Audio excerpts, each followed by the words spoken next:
एक आचार्य जी रहते थे, उनकी बड़ी खूबसूरत बेटी थी और उनके 3 शिष्य थे और तीनों उस लड़की को बहुत प्यार करते थे और तीनों बड़े योग्य थे। आचार्य जी को भी लगता था कि यार योग्य तो तीनों है, लड़की को भी लगता था कि योग्य तो तीनों है, तो शादी किससे करूं। बाप और बेटी दोनों बड़े कंफ्यूज थे कि विवाह किससे किया जाए।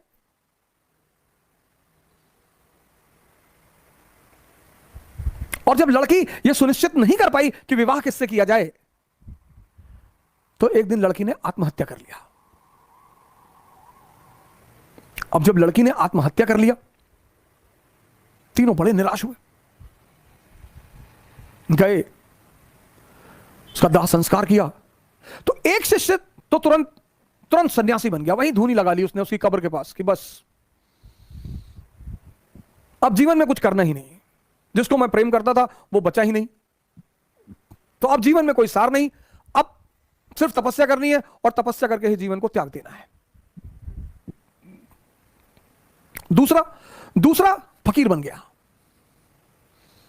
घूमने लगा देश विदेश में। उसे पता था कि हिंदुस्तान में कुछ संत हैं जो फिर से जीवित करने का मंत्र जानते हैं। लगा वो उन संतों को खोजने जो फिर से जीवित करने का मंत्र जानते थे।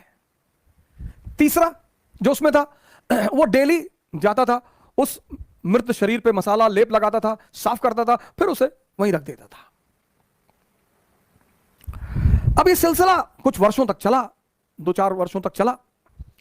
तो वो जो घूम रहा था चारों तरफ, फकीर बन गया था, मंत्र की तलाश कर रहा था, पुनर्जीवन देने के मंत्र का जो तलाश कर रहा था, उसे एक दिन कुछ महात्मा लोग मिल गए, वो उस मंत्र को जानते थे।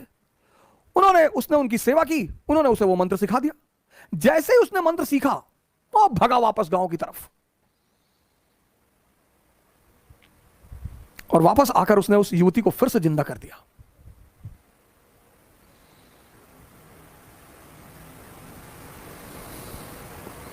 जब उसने फिर से जिंदा कर दिया, तीनों दावेदार फिर खड़े हो गए और अब तो युवती और सुंदर हो गई। तब उस वेताल ने विक्रम से पूछा कि विक्रम बता कि अब लड़की को किससे विवाह करना चाहिए। अगर तेरे मन में उत्तर आ रहा है और तू जवाब नहीं देगा तो तेरे सर के टुकड़े टुकड़े हो जाएंगे,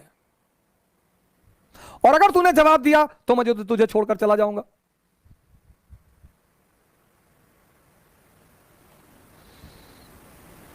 वेताल ने कहा कि अगर तेरे मन में जवाब आ रहे हैं, और ये नेचुरल प्रकृति है, हमारे सामने जब भी कोई परिस्थिति होती है, एक सवाल एक जवाब मन में आता कि ये कर ले यार, नेचुरल प्रकृति है, नेचुरल जवाब आना ही है। तो वेताल ने कहा कि देख विक्रम, अगर तेरे मन में जवाब आ रहा है और तूने मुझे नहीं दिया तो तेरे सर के टुकड़े टुकड़े हो जाएंगे, और अगर दे दिया तो मैं चला जाऊंगा। योग्य आदमी भाई, योग्य हो अयोग्य हो, मन में परिस्थिति में अगर परिस्थिति बन रही है तो जवाब आएगा। तो विक्रमादित्य ने जवाब देना शुरू किया।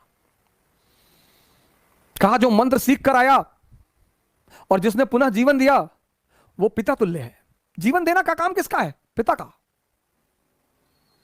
क्या दर्शन है सर, जीवन देने का काम किसका है? पिता का। तो जिसने मंत्र सीख कर जीवन दिया वो पिता तुल्य है, मुझसे विवाह नहीं होगा।